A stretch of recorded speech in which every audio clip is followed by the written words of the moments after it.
Hey, it's your host, Samantha Noily with Aesthetically Cannabis. Today we have Jillian, also Jill, from Trippy Ink. Hi. Hi. She's a psychedelic art. Do you just paint or do you also draw? So mostly I just paint. I also do like some little like paper crafts. I do a lot of collages. I'm just kind of getting started out, so I'm still like experimenting with a bunch of stuff and seeing what I like. But so far I'm mostly just doing like the pour paintings and stuff. Those are really like catching the style I'm going for right now. Gotcha. I've witnessed your journey. Was it your first OKC like vendor pop-up? Yeah, so when I met you that day was literally my first like art event or anything ever, and I was really nervous. Like I didn't know what to expect, and I was a little bit intimidated because of some of the other artists that were there, and I was like, like just starting out, don't know how it's gonna go, but obviously like I met some really cool people, made some good connections, and like that day just really like got the ball rolling for like the direction that I wanted my career to go. Was that like in October, like November, somewhere around there? I think it was in October. It was definitely around Halloween time. I remember I had like some little Halloween things, so yeah, last year. Yeah. Old news. Not old news, but like, really, if you really put the months together, it's not that long ago, but I bet like with your journey, it's felt a little bit longer, right? Yeah, and especially like since I've recently made my move, I've done more events in the past like week than I had in my past like, several months beforehand. So the time between that and now definitely felt like a lot more because I just didn't have access to come to like the city and be able to go to these events, and I'm still meeting like the people who work at the venues and things like that and just making those connections. But now things are definitely moving a lot faster, and it doesn't seem like it was so long ago now that things are going. Yeah, so for the people that don't know, can you let them know where you're originally from? So I'm from the Panhandle of Oklahoma. I moved to Weatherford in 2019. And that was really when I started my art journey. I always did like drawing and stuff when I was younger, but I really got into painting and like my color palette and kind of like the trippy vibes, once I moved to Weatherford. And then there in Weatherford, I met some really cool people, some other artists, and they just introduced me to more artists, and that kind of got me like sent over in the direction of like Vertica and some of these other venues. So it worked out really nicely for me to leave from the Panhandle and go to Weatherford. It was like a right step in the right direction. So how did you find your niche of psychedelic art? So honestly, I feel like it was a lot of me just living like with my friends, just moving out, partying a lot, using more cannabis, experimenting with psychedelics and other things. And I feel like I just changed. Like I just became like a totally different person than I was before. Still me, but like my mind was just different inside. And I was like, I have to get this out somehow, So I just kind of started with like, I still use like Walmart supplies, but really I just started out like just trying like one little painting, and it was like, I was hooked immediately. Like I was like, okay, like I finally found a way to like express like what I felt like I had found on my little like journey and moving away from home. So it was really cool for me. So did you try to do art before and it just didn't go, or were you just ignoring it, or what exactly? I had tried it before. I took art in like high school for like 1 year. My mom is an artist, my grandma's an artist, so it's always been a part of my life. Definitely, I would say more like arts and crafts. I never really took it seriously, and I never considered that it would be like a career option for me or even a passion of mine. I think I just had different goals at that point in my life, and then once, life happens, things change for me, and I didn't really have any goals. I didn't know what I was going to do, so I just like picked up a hobby, and it ended up being like the best decision I ever made. Yeah, definitely. That's what's up. Yeah, and this art bag here is all hers as well. Very beautiful. This one is UV reactive. I've really been trying to get into those, like, just because I've made friends with a lot of the glass blowers, and like a lot of the events that I'm going to are cannabis related, so there's a lot of glass there.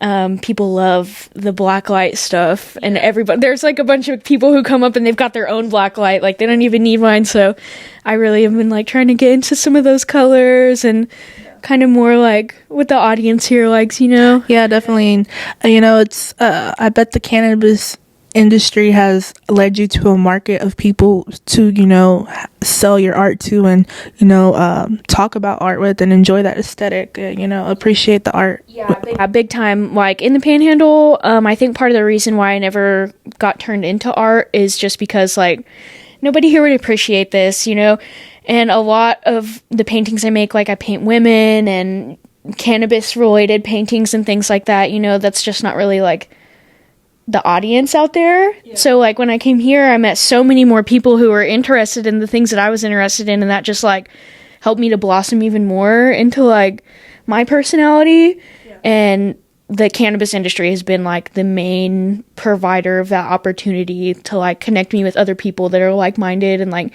I never thought that people would like my art and like want it to be on their wall, you know what I mean? It's like so many people do, honestly, and I'm still meeting more of those people, and it's always through like these really awesome dispensaries in the area, like Apothecary, Vertica, like all these people that are involved in the cannabis industry, like they're just like merging the art community with it and like bringing everybody up. So it's really been a blessing for me. Definitely, yeah. This the cannabis industry has so many different faces, but like we all like art in some way, Cannabis has brought different people together. Yet we're still very different from one another, but definitely cannabis and art combine a good time. Right. We were kind of talking about that a little bit earlier too, like cannabis kind of like blurring the lines between like differences between people. It's just like something that brings people together. I feel like art is the same way. Like this is like just colors, you know what I mean? Like you don't have to be a stoner to like that. Yeah. You don't have to be anybody to like that, and I feel like the fact that cannabis was already something that brought people together, and the fact that they're like allowing me and so many other small artists to like kind of come in and ride those coattails is really nice, because it's like people feel the same way about it as cannabis. I think just like something that everybody can enjoy. So have you made any other like paint artist friends, or just has it always been mostly glass blowers? So the first person I met was definitely glassblower. I got in touch with Boro Wizard because he lives in Weatherford, and so I kind of got involved in their shop, and then I met Long Lost John, Big Head Boro, Square Melts, that little group of glassblower guys because of that. And John actually is the one who turned me on to Vertica, and then that day I ended up meeting Resin with Cassidy and Glitter Ganja, and shout out to all your people. Shout out to the girls. But they're not painters, but they are not glass artists, and they're like, they're just girls. Like they gave me the confidence. Like yesterday was my first event that I went to by myself. Well, they've been doing that shit. They drive themselves and they set their booths up, and like they're just doing it, and so like seeing them really like gave me the confidence to do that, and I'm really glad that I met them. And like the more events I go to, the more people like them that I see there and I'm meeting, so it's like so far so good and only getting better. How did your first solo event go? It was really awesome. It was my most successful one so far, and I'm new to the area, obviously. The only like venue that I'm really familiar with is Vertica. So, I saw Apothecary was doing their 420 celebrations all throughout the week, and I'm like, I'm gonna see, you never know, you gotta just ask, and they exceeded my expectations. They were so sweet to me. They're like texting me like, do you need a table and chairs? Like, can we help you? I'm like, this is really awesome.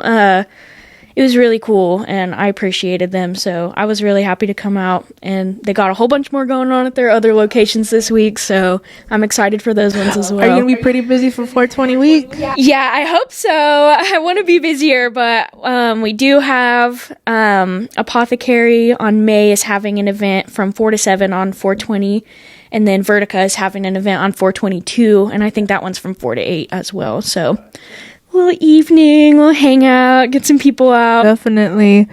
So you're staying out in Guthrie right now. It makes your trip a little bit easier to come to the city. Has there been have you noticed the crowd out there in Guthrie with the cannabis industry? Honestly, I'm still trying to feel that out. I haven't really been there long enough to meet those people yet. Yeah, I've only been there for, I think, like, yeah, about 2 weeks now. I sense that there are people like me there, but it's definitely more of like a historical kind of like small town, a lot of older people. So I feel like Guthrie is still kind of old school in that like the stoners are kind of hiding like amongst just everybody, you know? So like I kind of want to try to maybe get like a little pop-up. They have arts and crafts events all the time. It's usually more like antiques and like quilting and things, but I'd love to like see if I can pop up a booth and just bring some of my pour paintings, like maybe not even cannabis related, just like, you know, like neutral, and see like, you know, who's going to come up to my table, who am I going to meet in Guthrie that is actually like really cool that I never would have met otherwise, you know? So I'm hoping to branch out and find out if there is that audience there, but so far, not yet. We're finding them. I'm looking for you. Yeah, I really love your art, the psychedelic effect, you know, that you give it, the feel, you know, with the aliens, but I also love that you add a lot of body positivity and color. Oh, yeah. So I feel like I looked at so many, like, beautiful paintings of, like, naked ladies, and, like, some of my favorite ones, like, have bodies that aren't, like, what you would perceive as, like, a perfect body, you know? Like, a lot of, like, Renaissance paintings, like, they're chubby, they got little boobies, you know? Like, so I really like that, and especially, like, the you know, the big, like, movement that's going around of, like, just acceptance, it seems like, in general in the world, and, like, people's eyes, like, starting to open and views starting to change about people that are different than them. Like, I feel like everybody deserves to come up to my table and see a painting that, like, reminds them of themselves. You know what I mean? Like, anybody, like, no matter what color, size, shape, man or woman, like, I feel like you should be able to, like, see yourself portrayed in like an artistic and beautiful way, you know? I don't think that should just be limited to like one kind of person. So I've really been trying to push that out there, and so far those have been more successful than my more like generic ones, so the people love it. I really do love your art. It's really beautiful. Appreciate that. Yes, are you like a big stoner? Like, are you into more of the flower, the dabbing? What exactly? You know, I'm definitely like your classic small town old school stoner. Flower. Like, yeah. Flower power. Yeah, probably like some like, you know, I'm thinking like 2015 Colorado bottom shelf. Like, that's me. But since I've been doing these events and stuff, like, you know, there's like the dab bus, and like it's impossible to not smoke some really good hash at one of these things. Yeah. So I think I'm starting to turn on to dabs a little bit. I also appreciate, like, since I'm staying with my family now, I appreciate how much more like discreet it is. So I think I'm turning into a little bit of like a new school person, getting into the dab. There's definitely a lot of good benefits, doing rosin stuff. Personally, I just stick to rosin concentrates, not the BHO ones. But definitely I like the taste, the high is more intense too. And what's the other thing? Oh, yeah, because I have to work with people all the time, so not having to have that funk on you, because you know that I like that funky flower, but I also like my funky a rosin, but that doesn't stick on my clothes or my hair. Yeah, definitely. I think I'm definitely turning into more of like a hash fan as far as dabs go, because when I first started taking dabs, it was like, you know, like some titanium nail, like someone made it on their stove, butane shit, you know, and then, yeah, for real, it's like, ugh. And then, like, you know, like CRC started being a thing and all of this, and I was like, okay, cool, like there's affordable wax now, like I can go get like an $8 gram of wax. But I did notice like the effect that it had like on my health. Like the high was great or whatever, but you know, that definitely was affecting like my lungs and my breathing and stuff. So I'm like leaning more towards like the pure versions, and I'm really happy that it seems like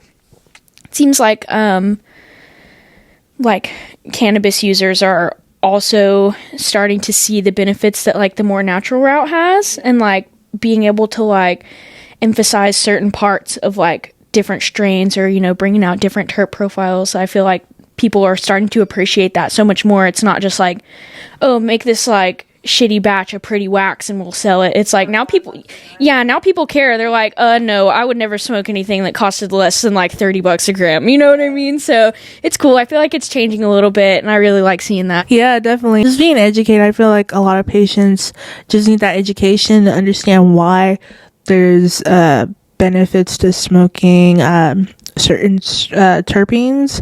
It's not always about percentage when it comes to THC.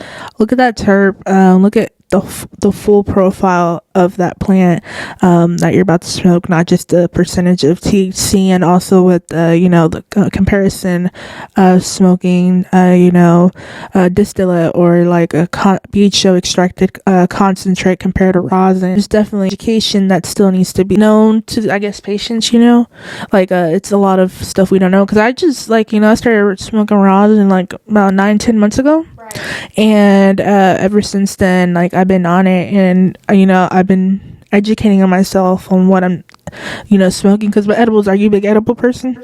I do like edibles, but they hit me. Yeah, so with edibles, first of doing the edible journey, it was hit and miss, whatever. I can do 100 milligrams one time, I can only do 110. It was never accurate with the dosage, for it from how people relabel it. But I've noticed that it's actually distillate that I'm not distillate that's used in these edibles is not really I don't like that high. It's more negative for myself. So the reason why I love your brain is because they actually use distillate that's CO2 extracted. Still probably not 100% solventless best, but it's still for me better than the whole distillate high I would get. I've also tried solventless rosin edibles. Those are great too, but I have to stay away from the distillate edibles. I think I'm honestly at the beginning of that, and just coming to this area, having the opportunity to be in these dispensaries because of my art.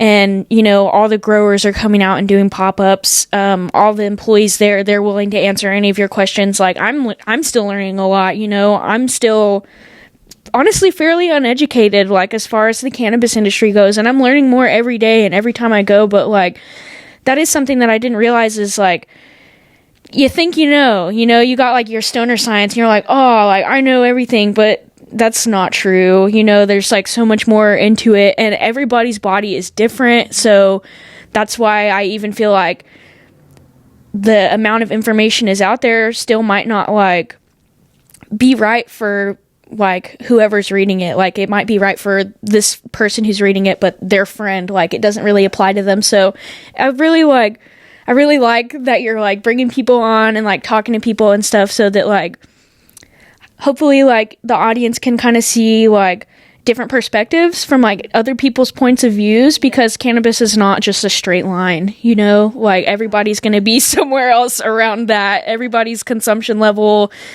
method of consumption, everything is different. So it's really nice that people are really trying to spread this information around and educate people, because I feel I know a lot of people who are afraid of cannabis, or they do view it as a drug because they had a bad experience with it. And it is it is a medication in a lot of instances, and if you do use the wrong form, it can scare you away from it. Yeah, definitely. Being as a bud tender and a salesperson, I really did not just want to make the sell. You can make your sell with dropping knowledge and actually making the person choose what they want. Not you give them these options, but you also give them the education, right? And you allow them to make the choice on to buy it or not, or whatever. But you really have to educate your patients, because they do smoke the wrong strain, or they take a dosage of edibles they're not supposed to. You're gonna make them regret not only taking your advice, but taking this product and have a negative view towards cannabis. Talking about basic flower, there's different methods of growing, and then some people unfortunately aren't so ethical and add certain chemicals to make that THC dosage percentage higher, and that can take a bad effect on a person, not just in the future with with possibly cancer or something, something extreme, but the anxiety. It does seem at this point in the cannabis industry that enough of this is happening, that the people who are producing cannabis are listening to the feedback, and it does seem that people are choosing to take a more natural route, like the organics, hash rosin, putting all the information about their product that they possibly can out there for the patient.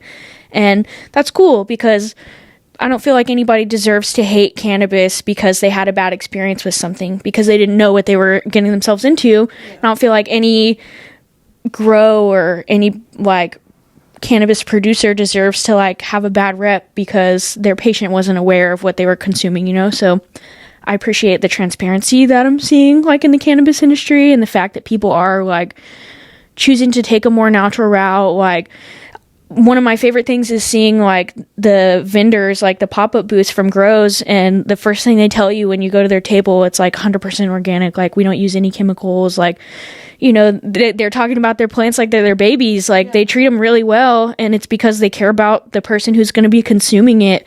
And that's like a really special thing, I think. It's really cool. Yeah, definitely. Yeah, shout out to the vendors who actually educate their bud tenders on how they, you know, grow their stuff. You know, everybody's different. There's aquaponics, hydroponics, living soil, different grow methods.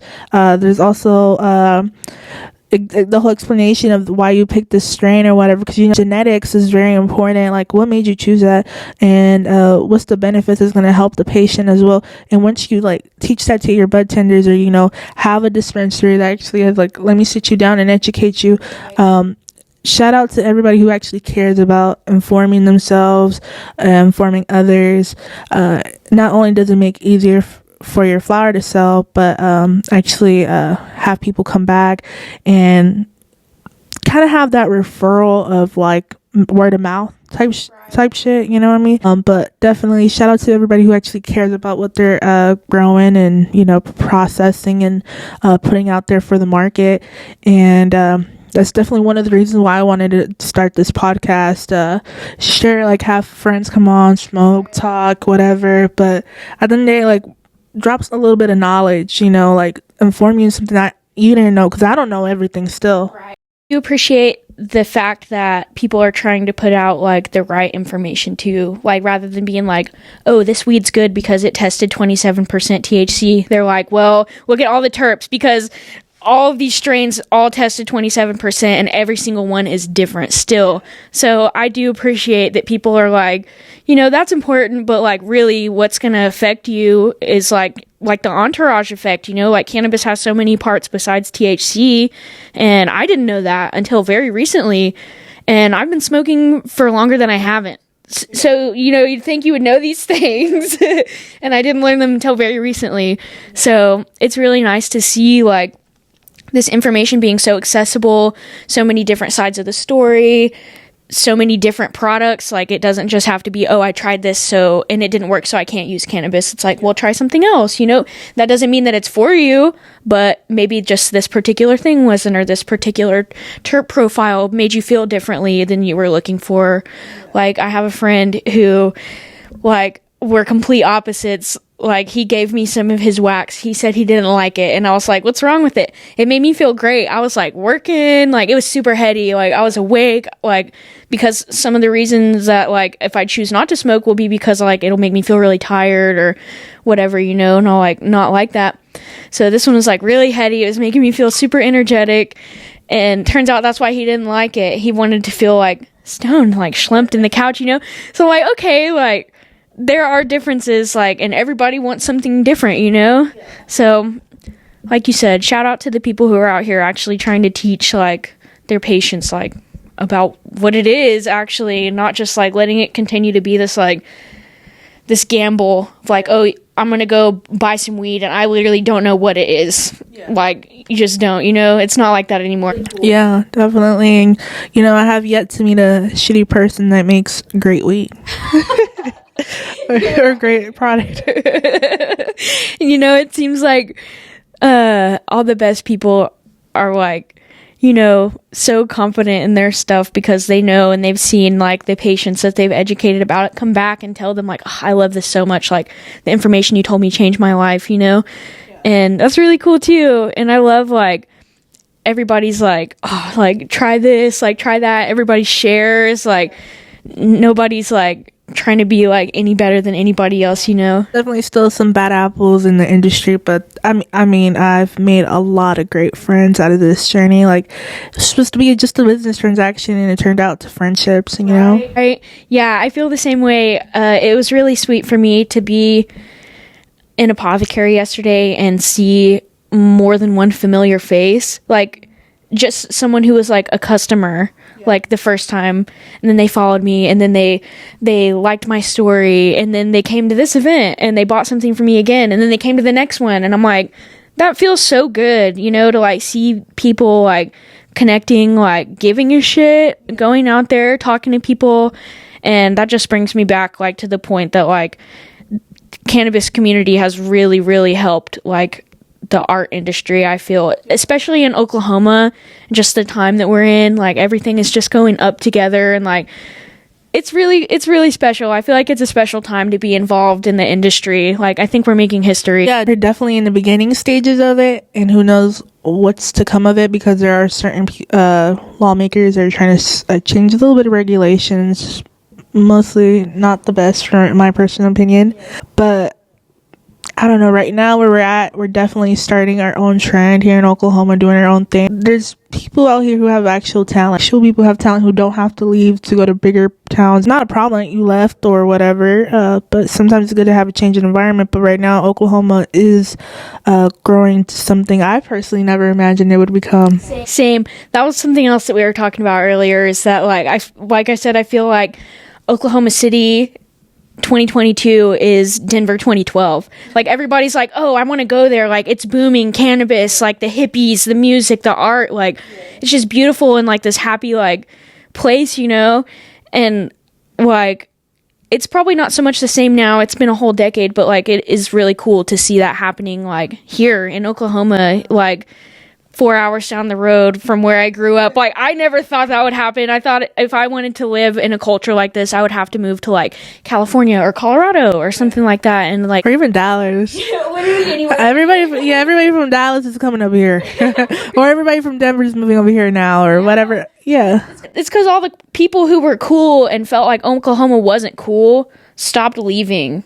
It's like now they're just like, there's enough cool people here that we are already cool. Okay, so I am curious to know, like, I'm sure you have more planned for the future, but even from people that you have yet to have on the podcast, and from the people that you have, like, who are some of like your favorite grows in the area and like dispensaries, and like what do you feel that they bring to the table for you that like draws you to them?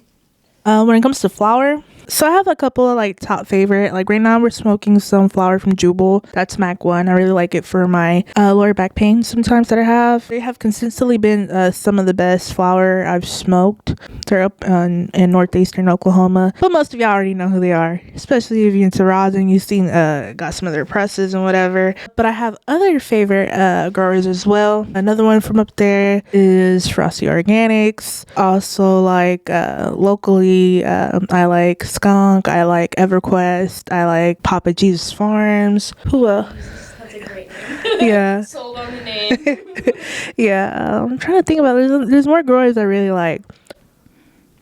I noticed that you had a red dirt sun-grown ashtray, and that's funny because since I am new to the area, I don't really know a lot of these grows yet. I'm still meeting people at like the dispensaries and trying to get a kind of a feel for like the products in the area. But I did get some of the red dirt sun-grown. We got like an ounce of, I can't remember what it was, honestly, but that was some of the best flower I've had in a really, really long time. I definitely like more of like the heady, like euphoric highs. And a lot of times when I smoke like flower, I get more of the like wah wah wah wah, like, you know, like more like down kind of like high. So I really liked their outdoor. I feel like the sunshine, like maybe this is just the hippie in me talking, but I feel like the sunshine really does change the plant. Like I feel like that just brings like so much more out of it than just like the lights do. That's not to say that like indoor isn't awesome because like we've all seen some bomb ass indoor, you know, but I do, there's like a noticeable difference for me. Like every time I can like tell that it's like some sun grown, you know what I mean? So I love that shit. Yeah. So I actually got to visit their grow and see how the plants and all that, because they actually have their own nursery, like, you know, flowers and stuff too, not just cannabis, you know. And I also got to visit the Sunday extract lab. Oh, cool. Yeah, the same day. Cool. Yeah, their employees looked very happy while I was there, you know, and I met the owners. They were very nice as well. I haven't actually had some of their flower in probably a couple months, to be honest. Probably the last one I had was papaya something. They are considered outdoor, but they have a greenhouse basically. Have you had a chance to go out to their lab? No, and you know, that's like something that I really want to start doing is like going on like these little tours and stuff, because like there's a real luster to that for me. Like it's really cool. Like I don't know, I feel like with the boom of like the cannabis industry, a lot of people like aren't impressed anymore. But like I still think that shit is so cool. Like I love going and just watching like whatever they're doing, you know. It might seem like they're all alike, but they're all very different. Like really share the aesthetic or whatever, but you really get to like, once you're in there and there's somebody who actually loves their flower, they'll tell you a lot, and you know that you'll see they'll express it in many different ways and how they take care of their flower, and you're gonna see it there and how they want you to go in there with, you know, suited up or not, you know, because any little thing that you had probably from a house plant can go into their actual grow, and you don't want to fuck that up. Yeah, I never considered that. Like, do you let people come inside? Is there like a boundary? Yeah. Every grow company is different, you know, but some people are also like getting a little bit more stricter too, because that can happen or whatever. But yeah, I think I don't know if they were like the first grow I got to tour, but one of my first ones. Okay. How would somebody go about like going on a tour at a grow? So at the time for this one alone, it's just like knowing people. Honestly, you gotta but right now with the whole podcast thing, it's a little bit easier for me to be upfront, like, hey, do you want to come on to the podcast, or do you want me to go to you to do the podcast and shoot your girl, whatever. I know I haven't released any of that footage yet, but there is some to come. If you're a grow out there that wants me to tour your grow, down to do that. I do reviews as well, you know. I do a lot on my YouTube, but the podcasting is more like, you know, being more real, being more upfront, and being more raw, you know, opinion wise, and, you know, very little editing if there needs to be. Yeah, that's honestly one of my favorite things about podcasts, is that like I'm definitely the kind of person, like, well, as you well know, like we didn't like practice or like ask, like you didn't like give me practice questions or anything, and I didn't want them. Like I'm the kind of person that loves like just conversation, and especially I feel like cannabis really like helps that with me, you know. So like I love that for you, that you're like doing the podcast and that like the subjects that you're talking about and the people that you're having on, because like that hits me, you know. And I feel like there's a lot of people like me that are like, oh yeah, like I fuck with that. Like it's nice to just hear people talk about some shit, you know. Podcasts are low-key, they're the shit. Yeah, definitely. And I love bringing my homies on that I met in the industry. Like, you're one of them, definitely. You know, I can't invest you know, money-wise and sometimes time to somebody's vision, but I want to like invest what I can, I can, like, you know, this that I'm already doing, and, you know, a simple share, because, you know, I have my own business too. I'm a licensed esthetician. Aesthetic Beauty Bar was the first business I've had, and led me to have the confidence to do this and do that, because I tried to do YouTube when I was in high school. That shit was hard, you know, having a minimum wage payment still in high school, trying to get that education and trying to buy equipment is hard, and then buy whatever you're trying to do, because at the time I was trying to do makeup and makeup was expensive too. I see you still have the same interest today. Yeah, the makeup's on, but the clothes is very casual. That's okay. yeah, definitely. So like I want to put my homies on as much as I can, you know, like again, I can't do with money. And there's a lot of people again that I've met in the industry. Like, I can't give it to all, but I'm gonna give you what I can. You know, and that's something that I find that a lot of us have in common. Like, I just mean, like, you know, local artists, like small business owners in the area, just like local people, you know, that are like out there trying to do that shit. Like, they're just a person or like a couple of people, like they're using the money out of their fucking pocket. They have another job to supplement that, like their passion, you know. It's like, it's cool that everybody's like supporting each other. And like, you know, I don't always have the money. I never have the money to buy a painting that I sell. You know what I mean? I don't have $60 for painting. The reason I'm selling my painting for $60 is because I need $60, you know? And that makes me feel really guilty sometimes because, and I think it might just be because I want to buy cool stuff that I see people make, but it does make me feel guilty because like so many people give to me and I want to give back to them, and sometimes I can't give back in the same way. But since I've been doing more out in the metro area, meeting more people, you know, actually talking to the people I've met more in depth, I'm finding that everybody's kind of in the same boat. And like, it changes like from time to time, you know, like there are times that I'm able to like buy a little something because I made $40 more than my goal that day. There are times that I made $40 less than my goal and like I can't even afford to do a trade with someone, you know.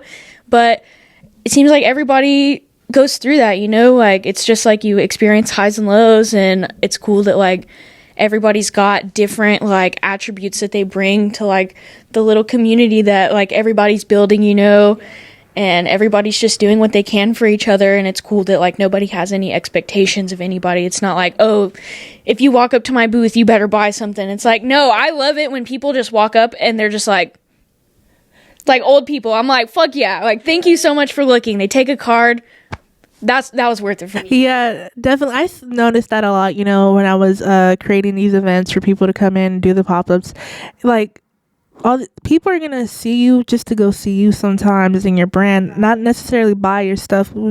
Sometimes they can, or whatever the reason, maybe it's just not that time. I love seeing that interaction with the patient, with the meeting the vendor, meeting you know, somebody who does a small business thing. Yeah, and I think it's just amazing, honestly, really amazing, because it's a real genuine connection, I feel like. Right? How does it feel to like be like an organizer of that? Like, are you like, well, I left that a couple 1 month already, and like probably 2 months ago. I'm happy I did it. I got to meet a lot of great people out of it. Kind of miss it, but kind of won't, just because, you know, I go to these events myself too, and like if I really have a friend, I'm gonna go to your pop-up if I can. Like, you know, I'm a busy person too, like, let's say I can go every time. you have come to see me though. Yeah, I'm gonna try, you know, I'm gonna try my best, you know, or show you love on your Insta. I was gonna say, you always like be liking my shit at the very least, and that means a lot to me because like I have a very small audience. Like, I do have a following, but it's like mostly my friends. And like the more people that I meet at events, like the more friends I make, and like that's probably part of networking. But it's cool because so many people are just honestly really genuine, and a lot of the people that I've met and become friends with aren't people who just bought something from me and that was it. It's people who are like, every post I'm making, they're like, bro, this shit is fire. Like, oh man, you're only getting better. Like, I've got like 3 commissions in the past week. That's literally more than I've gotten in the past like 6 months. And it's just because I've been like meeting people, you know, and just like talking to people.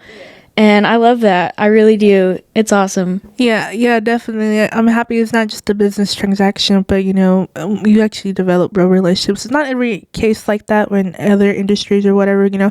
Being in the beauty industry, it's very similar to the cannabis industry in so many ways. We have our own aesthetic. We have our market of people, much the same but so much the different, whatever. I'm a little bit high, okay. As in, like, there's different types of stoners. The same with your hair, the same with your makeup, the same like how you want to do little things here and there, whatever, with your look or whatever. But the competitiveness as well. That's the one thing everybody talks about. Oh, cannabis is probably like only one that you have to be competitive. Like, join the beauty industry. Try to be a lash artist, makeup artist, waxer, whatever. We all try to do the same thing. And it's changing. Like, as soon as you learn the last thing like really well, it's like on to the next. Like, you gotta fucking make the next thing. Yeah, but if you're definitely like a service provider, you're gonna have to keep yourself educated on what's the trend is and whatever it is, the hair, whatever, the skin. It's the same with your cannabis flower. That's why I feel like it was easier for me to join this industry and not be like overwhelmed. I definitely have, there's definitely things I do not like about this industry, but again, it outweighs it, and I know how to handle it, thankfully, for being in the beauty industry. Right. I feel like something else too that like probably is very similar, like, you like this grow for their wax, you like this grow for their flower, you happen to get a really good pod from these guys. I feel like that probably does translate to the beauty industry a little bit. Like, you go to your favorite nail salon for your fucking really nice manicure, like you go to the baddest bitch for your lashes, you gotta go to like all the people that that like provide the best of like what you're looking for you. Yeah, and the whole price thing. Again, like, y'all don't understand how much the cannabis industry is to the beauty business when it comes to like, oh, why are you you're paying eighth, $50 an eighth, or it's not that extreme that much anymore really, but like 30, 40, like let's say $40 an eighth, but I could have got an eighth for 20. Like, you don't understand. There's quality difference. It's the same. Okay, it's kind of, you want your $20 nails or your $45 nails, like, right. And that's just as cheap as like I'm trying to make it. But again, like you don't understand how similar those industries are. Right. Well, everybody wants weed. Like, in every quality. Like, there's people who need the, like, little podunk dispensaries that have, like, their $8 gram is, like, their top shelf. Like, dude, for a long time, I've only got money for, like, $5 a gram weed. You know what I mean? Like, there's a market for that. Not everybody wants to go to, like, these fancy places and get fancy bud, I want to give a shout out to everyone who's been, like, legit supporting, like, coming on here, like, I always get really good thank yous, and I really appreciate that, but you don't understand, you're doing me a favor as well, like, coming on or whatever. Like, I really appreciate you coming on and, just talking not only about your art, but, about the industry and how it's going for us now, Yeah. Fuck yeah, dude. That's, like, one of my favorite things about this is, like, everybody's, like, able to, like, help each other out, you know what I mean? It's, like, this is fun for both of us. It's not like work, but I actually like you as a person and as a friend. Wait a minute, are we friends already? Yeah. That's why I was saying, like, I'm really glad that I already knew you before this. Yeah. Because it was like, just like, okay, I'm just gonna talk to her. Yeah, definitely. And I love seeing your growth, like, like. And we were one of your first OKC events, and now look at you booked in busy, girl. Ooh, and I'm finally glad that I'm like able to be up here. With any business or anything or any passion, don't give up. It's all, this game is all about patience. Yeah, it honestly is. And sometimes you gotta fuck up really hard before you figure out like the right recipe of like what to do. Yeah. My favorite thing to tell people is, like, behind every good one of these, there's, like, 2 failures that just, like, turn to shit. And I'm like, I'm just going to cover that after it's dry. And I feel like that's just, like, life. It's like, okay, you got to fall down, like, a lot of times to, like, learn how to, like, at least not be hurt by falling down. You know what I mean? Like, you can get back up because you've fallen down 50 times. It's like, fuck it, I got it. The way life is, you can dwell on it, be happy about it, whatever, but life, I mean, honestly, I try to spread as much positivity. I know life is not always going to be positive all the time, but you control the way you feel. Oh, yeah. I feel like all you can do is like the best you can with what you have too. Like, not everybody has the perfect circumstances. I certainly don't. I don't think I ever will have perfect. Like, I don't think anybody will, there's always going to be something, but it's like, it's just different now, like you can, if you don't have anything, you can just go for a walk or like, just try to listen to like some birds or some shit, or like go look at the flowers in Walmart. Like anything, like anything. Find something little that like brings you joy, and that's a step in the right direction, All right, so it looks like we're about to end it here, but before we go, I just want to say thank you, Jillian, for coming on. Thank you for having me. I love our conversations. I love that you came on and talked about your art. You're literally one of like the coolest people I've met in this industry. That makes me feel really good because I'm really grateful to be on here. I love your vibes. I love our vibes. When I first met you, then our conversations off this camera. Yeah, I love it. Really appreciate you coming in on my podcast and making it happen. Thanks, man. Thanks for having me on. It's been awesome. Let's let them know what your Instagram handles are. It's gonna be Trippy Ink _Inc. It's like a little pink background thing. And then my personal is linked in the bio on that one. Like, thank you for having me on. And seriously, I know I'm just getting started out, but like, thank you to everybody who's been a part of like my career. Like, you've been a big part. A lot of the people that I've met in the little circle have really like helped me to excel and making my goals like super reachable. So shout out to all the homies. Yeah, for sure. It's just the beginning. Literally, it's just the beginning. We have more to come. More to come of your art. More to come. Who knows what other venture you might do in the future too. We'll see. Only getting better. Thank you for watching. Have a good day.